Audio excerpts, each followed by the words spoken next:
आज आपण या व्हिडिओमध्ये संत बसवेश्वर या लेसनचे शब्दार्थ, क्वेश्चन आन्सर्स, थोडक्यात उत्तरे लिहा.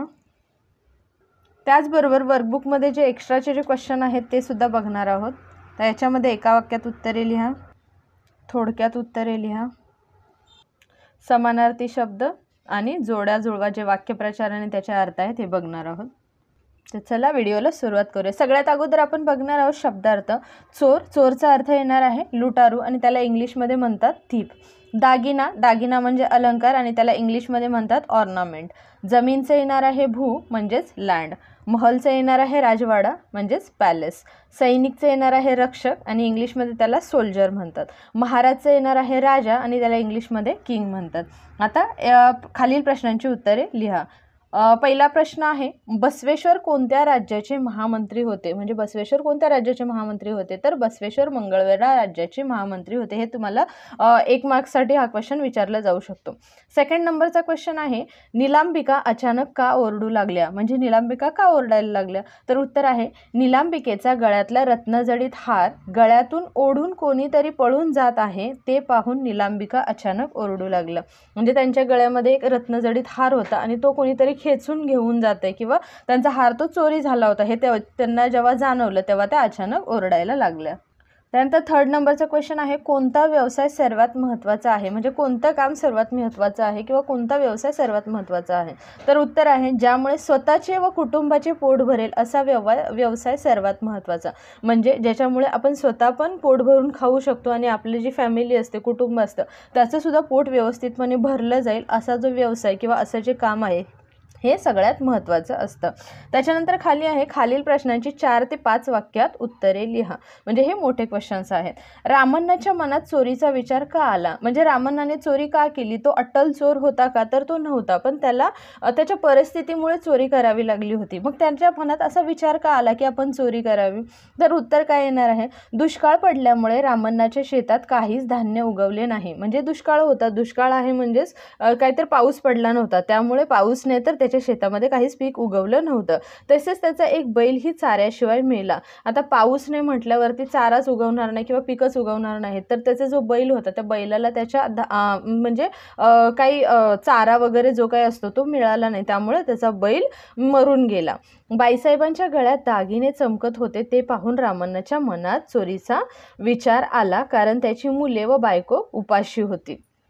म्हणजे काय, ज्यावेळेस तो मंदिरात जाऊन बसायचा त्यावेळेस तो असं इकडे तिकडे बघताना जेव्हा संत बसवेश्वरांच्या पत्नी ज्या होत्या त्या मंदिरापासून जात होत्या त्यावेळेस त्यांनी त्याच्या गळ्यातले म्हणजे त्या बाईसाहेबांच्या गळ्यामध्ये जे दागिने होते ते त्यांनी बघितले आणि त्यांना असं वाटलं की आपण हे चोरी केली पाहिजे. म्हणजेच काय, तर त्या दागिने विकून तो त्याच्या घरच्यांची पोटं भरेल, कारण त्याची मुलं आणि बायको ही काय होती तर उपाशी होती, कारण त्याची मुले व बायको उपाशी होती. असं हे या क्वेश्चनचं आन्सर आहे. सेकंड आहे, बसवेश्वरांनी महामंत्र्याचे कोणते कर्तव्य सांगितले आहे? म्हणजेच महामंत्री होणं ह्याचं काय कर्तव्य आहे किंवा कुठलं काम महत्त्वाचं आहे महामंत्र्याचं हे सांगायचं आहे. मंगळवेढा राज्यातील प्रजाजनांना 2 वेळचे भोजन मिळालेच पाहिजे. म्हणजे ते मंगळवेढा राज्याचे महामंत्री होते, म्हणजे त्यांच्या राज्यामध्ये जे पण कोणी प्रजाजन आहे, प्रजाजन म्हणजेच काय तर जी जनता आहे त्यांना 2 वेळचं भोजन म्हणजेच काय 2 वेळचं जेवण त्यांना पोट भरून मिळालंच पाहिजे. कुणीही उपाशी राहता कामा नये.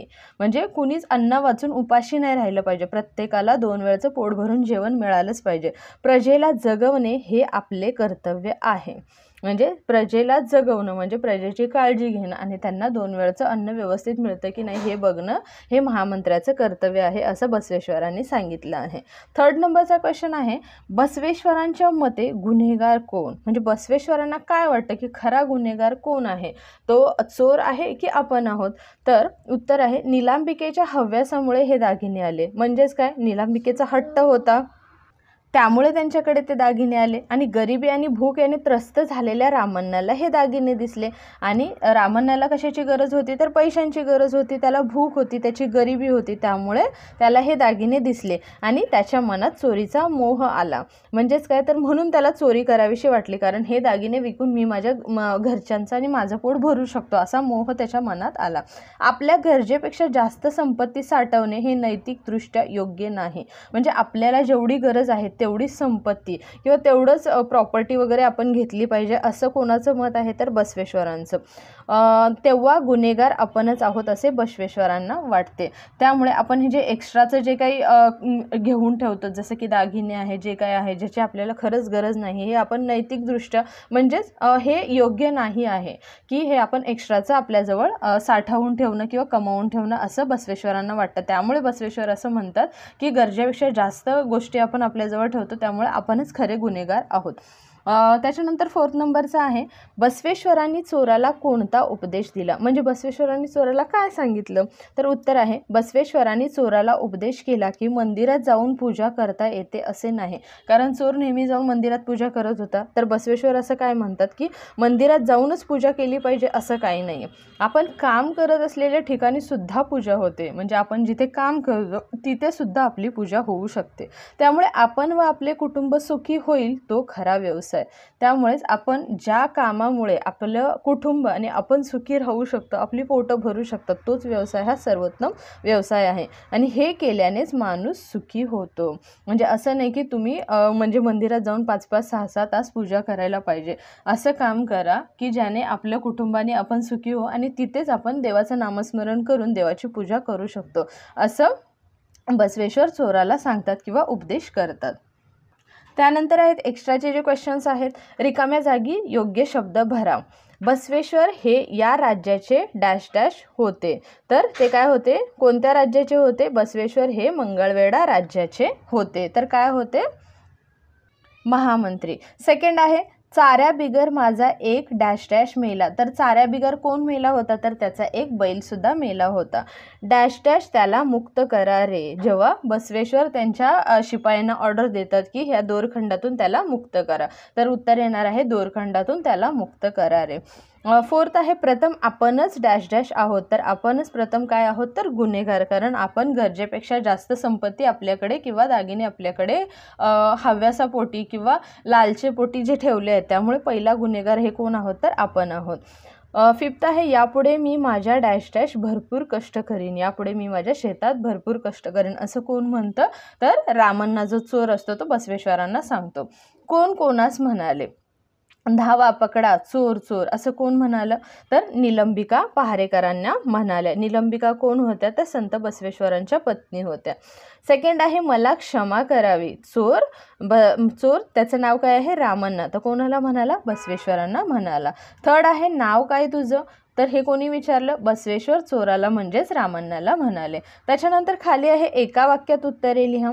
बसवेश्वर कोणत्या राज्याचे महामंत्री होते तर उत्तर आहे बसवेश्वर मंगळवेढा राज्याचे महामंत्री होते. सेकंड आहे निलांबिका कोण होती तर निलांबिका बसवेश्वरांची पत्नी होती. थर्ड आहे चोराला कोणी पकडले तर चोराला महालातील सैनिकांनी म्हणजेच शिपायांनी पकडले. 4th नंबर आहे चोराचे नाव काय होते तर चोराचे नाव रामण्णा होते. 5th नंबर आहे चोराने बसवेश्वरांना कोणते आश्वासन दिले तर चोराने यापुढे कधीच चोरी करणार नाही हे आश्वासन दिले. त्याच्यानंतर आहे थोडक्यात उत्तरे लिहा. जीवदान द्या असे कोणी म्हटले आणि का. म्हणजे मला जीवदान द्या किंवा मला सोडून द्या, मला वाचवा असं कोण म्हणालं तर जीवदान द्या असे चोराने म्हटले आहे. कोण होता चोर तर रामण्णा. कारण त्याने संत बसवेश्वरांच्या पत्नीच्या गळ्यातील रत्नजडीत हार चोरला होता. त्याने त्यांच्या बायकोच्या गळ्यातला रत्नजडीत हार चोरला होता व तो पळून जात असताना त्याला शिपायांनी पकडले. तेव्हा तो घाबरून निलांबिकेची माफी मागून जीवदान द्या असे म्हणत होता. त्याला असं वाटलं की आता मला खूप मोठी भयंकर शिक्षा मिळेल वगैरे काय होईल, त्यामुळे तो घाबरून काय म्हणत होता की मी म्हणजे अट्टल चोर नाहीये, मला शिक्षा नका देऊ, मला जीवदान द्या असं कोण म्हणत होतं तर रामण्णा.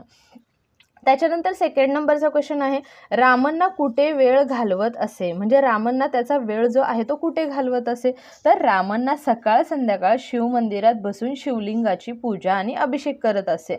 म्हणजे त्याचा दुष्काळ होता त्यामुळे तो जास्त काही काम करायला त्याच्याकडे शेतीमध्ये काही उत्पन्न निघत नव्हते. त्यामुळे काय करायचं तो जास्तीत जास्त वेळ हा मंदिरात जायचा आणि मंदिरात जाऊन तो काय करायचा तर अभिषेक आणि पूजा असं करायचं. तो 5-6 तास पूजेत घालवत असे. म्हणजे तो किती तास तास पूजा करायचं तर 5 ते 6 तास पूजेत वेळ वाया घालवत असे. अशा प्रकारे रामांना आपला वेळ मंदिरात घालवत असे. तर तो त्याचा वेळ कुठं घालवायचा तर मंदिरात घालवत होता. 3rd नंबरचा क्वेश्चन आहे, बसवेश्वरांच्या मते गुन्हेगार कोण? तर बसवेश्वरांना कोण गुन्हेगार आहे असं वाटतं?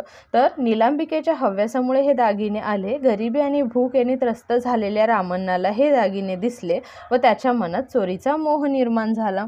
हा क्वेश्चन अगोदर आपल्याला म्हणजे टेक्स्टबुकमध्ये सुद्धा आलेला होता, हा डबल आलेला आहे, त्यामुळे आता मी एक्सप्लेन करणार नाही.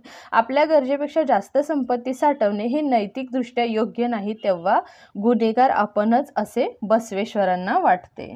त्यानंतर आहे समानार्थी शब्द. चोरचं येणार आहे लुटारू किंवा डाकू, बायकोचं येणार आहे अर्धांगिनी किंवा पत्नी. पोटचा दुसरा शब्द आहे समानार्थी शब्द उदर किंवा ढेरी आणि कष्टचं येणार आहे श्रम किंवा मेहनत. त्यानंतर खाली सांगितलेलं आहे जोड्या जुळवा. एका साईडला वाक्यप्रचार दिलेले आहेत, दुसऱ्या साईडला आपल्याला त्याचे अर्थ दिलेले आहेत.